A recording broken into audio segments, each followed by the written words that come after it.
दक्षिण भारत का इतिहास बहुत पुराना और समृद्ध है, जिसमें कई शक्तिशाली राजवंशों और साम्राज्यों का उदय और पतन हुआ है। दक्षिण भारत की ऐतिहासिक धरोहर में प्राचीन तमिल, चोल, पांड्य और होयसल राजवंशों के साथ साथ विजयनगर साम्राज्य का महत्वपूर्ण योगदान रहा है। प्राचीन दक्षिण भारत। 8 तमिल संगम काल। दक्षिण भारत का प्राचीनतम इतिहास तमिल संगम काल से जुड़ा है, जो लगभग 300 ईसा पूर्व से 300 ईस्वी तक का समय है। इस काल में तमिल साहित्य और संस्कृति का विकास हुआ। 2 चोल वंश। चोल वंश दक्षिण भारत का एक प्रमुख राजवंश था, जिसने 9वीं से 13वीं शताब्दी तक शासन किया। चोल वंश के शासकों ने कला, वास्तुकला और साहित्य को बढ़ावा दिया। 3 पांड्य वंश। पांड्य वंश भी दक्षिण भारत का एक महत्वपूर्ण राजवंश था, जिसने कई बार चोल और अन्य राजवंशों के साथ संघर्ष किया। मध्यकालीन दक्षिण भारत।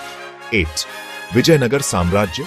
विजयनगर साम्राज्य 14वीं से 16वीं शताब्दी तक दक्षिण भारत का एक शक्तिशाली साम्राज्य था। इस साम्राज्य ने कला, वास्तुकला और साहित्य को बहुत प्रोत्साहित किया और हिंदू संस्कृति की रक्षा की। होयसल वंश। होयसल वंश ने 10वीं से 14वीं शताब्दी तक दक्षिण भारत में शासन किया और अपनी अद्वितीय वास्तुकला और कला के लिए प्रसिद्ध है। दक्षिण भारत की सांस्कृतिक धरोहर, कला और वास्तुकला। दक्षिण भारत में कला और वास्तुकला का विकास हुआ, जिसमें मंदिरों और मूर्तियों का निर्माण शामिल है। साहित्य और संगीत। दक्षिण भारत में साहित्य और संगीत का भी विकास हुआ, जिसमें तमिल, तेलुगु, कन्नड़ और मलयालम भाषाओं का महत्वपूर्ण योगदान है। दक्षिण भारत का महत्व। धार्मिक और सांस्कृतिक केंद्र। दक्षिण भारत धार्मिक और सांस्कृतिक केंद्र के रूप में जाना जाता है, जिसमें कई महत्वपूर्ण मंदिर और तीर्थ स्थल हैं।